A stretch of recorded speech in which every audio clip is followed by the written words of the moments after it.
अब आज मैं आपको गोदी मीडिया कहूं, कल को जब मुझे चाव हो कि नहीं हमारा इंटरव्यू तुम्हारे चैनल पे जाना चाहिए तो मैं तुम्हारी तारीफ करूं, तो मुझसे बुरा कोई आदमी हो सकता है क्या? जो हर बात से मुकर जाए वो मोदी है। 2 करोड़ रोजगार की बात करके जो उससे मुकर जाए वो मोदी है। 15 लाख रुपए का जुमला देकर देश की जनता से जो झूठ बोल जाए वो मोदी है। महंगाई कम करने की बात करके सत्ता में आए और फिर महंगाई को आसमान तक लेकर के जाए वो मोदी है। बचा नहीं जो भ्रष्टाचारी बीजेपी का सगा नहीं। जनता का मत यदि देश के जोड़ने वालों के साथ रहा, मोहब्बत को बांटने वालों लोगों के साथ रहा, तो देश फिर से जुड़ जाएगा। कि पहले और आजादी के बाद ऐसी कोई यात्रा नहीं हुई, शायद इतनी लंबी यात्रा भविष्य में कभी होगी। आज हम बात करेंगे देश की वर्तमान राजनीति पे, क्योंकि एक तरफ विपक्ष एकजुटता की बात हो रही है, विपक्ष का महाबैठक होने वाला है, वहीं दूसरी तरफ सत्ता दल के लोग भी, एनडीए का भी बैठक होने वाला है। लेकिन सवाल यही है कि ये जो अभी का जो लोकसभा चुनाव से पहले का जो वक्त है वो कहीं ना कहीं देश की राजनीति के लिए यथार्थ धरातल पर बहुत ही महत्वपूर्ण माना जा रहा है। ऐसे में ये जानना बहुत ही महत्वपूर्ण है कि महागठबंधन का जो बैठक हो रहा है, क्या ये बैठक सच में सक्षम हो पाएगा? क्योंकि तमाम तरीके के इसमें भी सवाल खड़े किए जा रहे हैं कि ये बैठक सफल नहीं हो पाएगा, जो लोग आ रहे हैं राजनीति में ये लोग कभी एक नहीं हो पाएंगे। इसी पर हमारे साथ बातचीत करने के लिए कांग्रेस के नेता गोपाल तिवारी हैं, उससे हम समझेंगे कि इनका क्या कुछ कहना है, ये पूरे घटनाक्रम को किस तरीके से देखते हैं, क्योंकि अभी देश की राजनीति काफी गरमाई हुई है। हम आपसे सच समझने की कोशिश करते हैं कि आप लोगों का विपक्ष एकजुटता का बैठक होने वाला है, लेकिन सत्ता दल के लोग ये सब लगातार सवाल खड़े कर रहे हैं कि ये जो बैठक है ये कभी सफल ही नहीं हो पाएगा, ये इसमें दुल्हा है ही नहीं। देखिए, ये जो महागठबंधन की जो बैठक हो रही है जी, ये महागठबंधन की बैठक 2024 में देश का गठबंधन करेगी, जिस गठबंधन को भारतीय जनता पार्टी ने अपने 9 साल के निरंकुश शासन में पूरी तरीके से तोड़ करके रख दिया। चारों तरफ नफरत व्याप्त है, लोग एक दूसरे से लड़ने को तैयार हैं, धर्म के आधार पर लड़ने को तैयार हैं, जातियों के आधार पर बंटने को तैयार हैं। इन तमाम चीज़ों को फिर से जोड़ना ये काम महागठबंधन का है, और 2024 में महागठबंधन इन सभी चीज़ों को बीच में रखकर देश को गठबंधन करने का, देश को गठित करने का, एक सूत्र में बांधने का काम करेगा। ये जो बैठक होने जा रही है ये दूसरा पड़ाव है।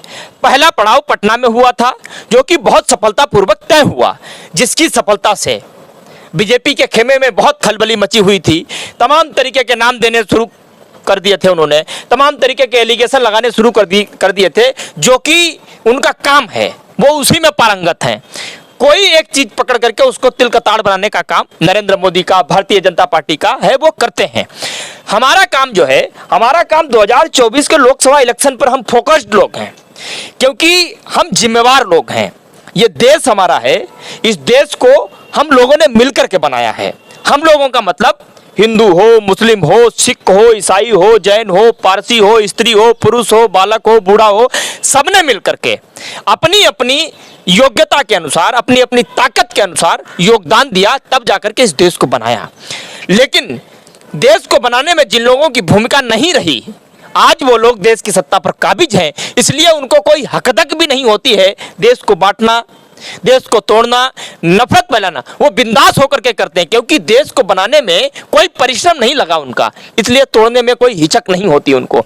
इसलिए 2024 का चुनाव हमारे लिए बहुत चुनौतीपूर्ण है, चुनौती से भरा हुआ है, और हर उस चुनौती से लड़ने के लिए देश तैयार है, देश के तमाम विपक्षी दल तैयार हैं, जिम्मेदारी के साथ तैयार हैं। आप देख लीजिए, लेकिन इस पूरी की पूरी विपक्ष की बैठक में एक नाम बहुत अहम है जो केंद्र बिंदु बना हुआ है इस समय। उस शख्स का नाम है राहुल गांधी। राहुल गांधी ने इस देश को एक सूत्र में पिरोने के लिए कन्याकुमारी से कश्मीर तक की एक बहुत लंबी यात्रा की, जो कि आज़ादी के पहले और आज़ादी के बाद ऐसी कोई यात्रा नहीं हुई, शायद इतनी लंबी यात्रा भविष्य में कभी होगी। लाखों लोगों से वो मिले, हर वर्ग, हर लिंग, हर समुदाय के लोगों से बातचीत की, एक समन्वय स्थापित किया देश की राजनीति और जनता के बीच। उनको ये एहसास करवाया कि राजनीति और जनता अलग अलग नहीं है।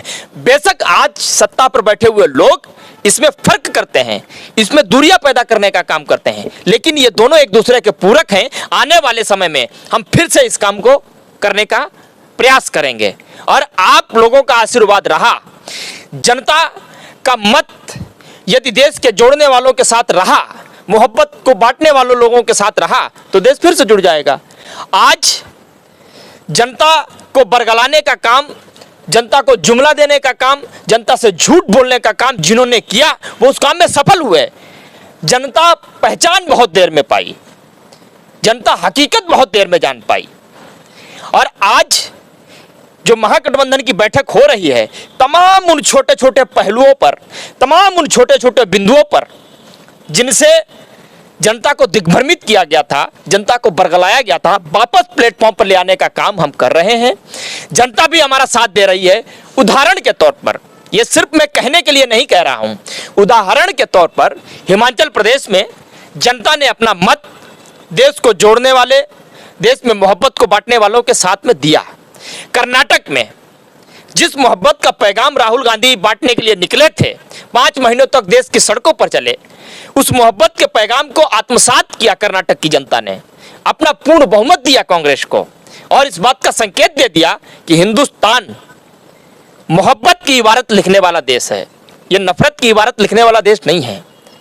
और तमाम लोग जिन्होंने अपने दिल में जाति के आधार पर, धर्म के आधार पर, लिंग के आधार पर, प्रदेश के आधार पर अपने अंदर जो नफरत की खलिश पैदा की थी उसको निकालने का काम किया, मोहब्बत आत्मसात करते हुए मोहब्बत को जिताने का काम किया और एक संदेश भी दिया कि 2024 में भारत जुड़ने की शुरुआत, भारत को एक होने की शुरुआत, भारत को गठित होने की शुरुआत कर्नाटक से शुरू हुई। 2024 में ये बहुत विशाल रूप में गठबंधन दिखाई देगा और हमारा देश हिंदू, मुस्लिम, सिख, ईसाई, जैन, पारसी, बौद्ध, ये सब एक साथ भारत को आगे ले जाने के लिए एक साथ चलते हुए दिखाई देंगे।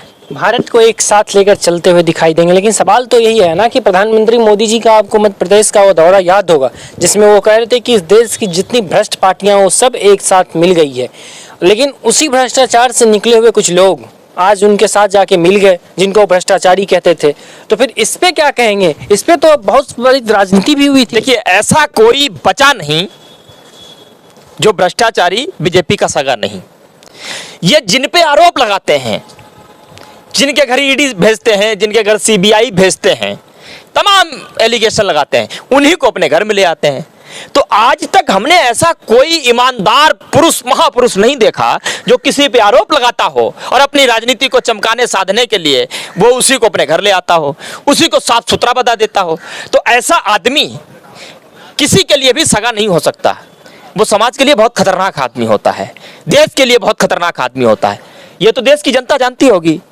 अब आज मैं आपको गोदी मीडिया कहूँ, कल को जब मुझे चाह हो कि नहीं हमारा इंटरव्यू तुम्हारे चैनल पे जाना चाहिए तो मैं तुम्हारी तारीफ करूं, तो मुझसे बुरा कोई आदमी हो सकता है क्या? इस बात का फर्क तो देश की जनता को करना चाहिए। जो आदमी मध्य प्रदेश में खड़े होकर के हमेशा की तरह महाजुबला बीर बनकर के एक जुमला और दे देता है कि कोई भ्रष्टाचारी बख्शा नहीं जाएगा, और उसमें साफ साफ नाम लेता है वो एनसीपी का, एनसीपी के नेताओं का, दूसरे तीसरे चौथे दिन ही उनको अपने घर में ले आकर के शामिल करा लेता है। महाराष्ट्र में एक चुनी चुनाई सरकार, अच्छी चल रही सरकार में जो है डिस्टर्बेंस पैदा करने की वो कोशिश करता है। वही जुमला बीर छत्तीसगढ़ भी जाता है, छत्तीसगढ़ में कहता है कि जो डर जाए वो मोदी नहीं, और कहते समय वो हिचक भी नहीं खाता है क्योंकि उसका पेशा है झूठ बोलना। जिसका पेशा, क्योंकि चोर को चोरी करने से क्यों हिचक होगी भाई? तो झूठ बोलने वाले को झूठ बोलने से क्यों कोई परहेज, क्यों कोई हिचक हो? जो हर बात से मुकर जाए वो मोदी है। 2 करोड़ रोजगार की बात करके जो उससे मुकर जाए वो मोदी है। 15 लाख रुपए का जुमला देकर देश की जनता से जो झूठ बोल जाए वो मोदी है। महंगाई कम करने की बात करके सत्ता में आए और फिर महंगाई को आसमान तक लेकर के जाए वो मोदी है। देश की संस्थाओं को उसके विश्वास के प्रति अविश्वास पैदा कर दे जनता के बीच, उनका दुरुपयोग करे, दुरुपयोग करने का कीर्तिमान स्थापित करने वाले का नाम जो है वो मोदी है। इस देश को जाति के आधार पर तोड़ने का कीर्तिमान स्थापित करने वाला मोदी है। इस देश में लिंग के आधार पर, प्रदेश के आधार पर, हिंदू मुस्लिम को लेकर के, मंदिर मस्जिद को लेकर के बांटने का कीर्तिमान स्थापित करने वाला मोदी है। एक ही नारा जो इन्होंने छत्तीसगढ़ में जाकर के कहा कि जो डर जाए वो मोदी नहीं, और मैं कहता हूं जो हर बात से मुकर जाए वो मोदी है। और मोदी है तो सब नामुमकिन है। मोदी जी तो कहते हैं मोदी है तो मुमकिन है। नहीं, मैं इसलिए कह रहा हूं मोदी है तो सब नामुमकिन है। और एक नारा मैं बहुत जोर शोर से आजकल कह रहा हूं, जी। बहुत हुई जुमलों की मार, 2024 में बदल दो भाजपा सरकार। बहुत हुई जुमलों की मार, 2024 में बदल दो भाजपा की सरकार। छत्तीसगढ़ का तो आपने जिक्र कर ही दिया, तो आपको क्या लगता है मोदी जी जो वहां से कह के झूठ बोले वो मोदी नहीं, क्या मोदी जी झूठ बोलते हैं क्या? देखिए, ये तो पूरा आज देश ही नहीं कह रहा है, पूरी दुनिया कह रही है। जो व्यक्ति लाल किले पर खड़े होकर के झूठ बोल सकता हो, जो व्यक्ति सदन के अंदर खड़े होकर के झूठ बोल सकता हो, जिसकी बुनियाद ही झूठ के ऊपर खड़ी हुई हो, भवन ही झूठ के ऊपर बना हो, तो झूठ तो बोलेगा ही। और झूठ नरेंद्र मोदी, देखिए जब रेल का इंजन डिसबैलेंस होता है ना, तो डिब्बे अपने आप डिसबैलेंस होते हैं। तो इनका स्ट्रक्चर ऊपर से लेकर के नीचे तक झूठ की बुनियाद पर खड़ा है, इसलिए हर काम को ये उसी तरीके से करते हैं। आप इस बात को समझ लीजिए। देश तो बहुत अच्छी तरीके से समझ रहा है, मीडिया भी अगर समझ जाए, अपने चरित्र का दोहन करवा करके अगर थक गई हो, तो थोड़ी सी पत्रकारिता की नीति अगर उसके अंदर बची हो, नियत बची हो पत्रकारिता करने की, सच दिखाने की, सच्चाई दिखाने की, थोड़ा भी अगर वो पहचान जाए, तो भी मुझे लगता है ये देश अभी भी बचाया जा सकता है। अदरवाइज देश की जनता तो अपने देश को बचाने के लिए 2024 में उठ खड़ी हुई है, लड़ने के लिए तैयार है, कमर उसने कस ली है। इस देश के तोड़ने वालों को के ऊपर, इस देश में नफरत फैलाने के वालों के ऊपर, मोहब्बत बांटने वाले बहुत मजबूती से अपना शिकंजा कसने में कामयाब रहेंगे। और एक व्यक्ति जिसने इस देश को तोड़ने के लिए हर नीति तोड़ी, हर नियम का उल्लंघन किया, लोकतंत्र का गला घोट दिया, तो देश को तोड़ने वालों के ऊपर जोड़ने वाले बहुत भारी पड़ेंगे। 2024 का चुनाव इस देश के लिए बहुत महत्वपूर्ण चुनाव होगा। नफरत की हार होगी, मोहब्बत की जीत होगी।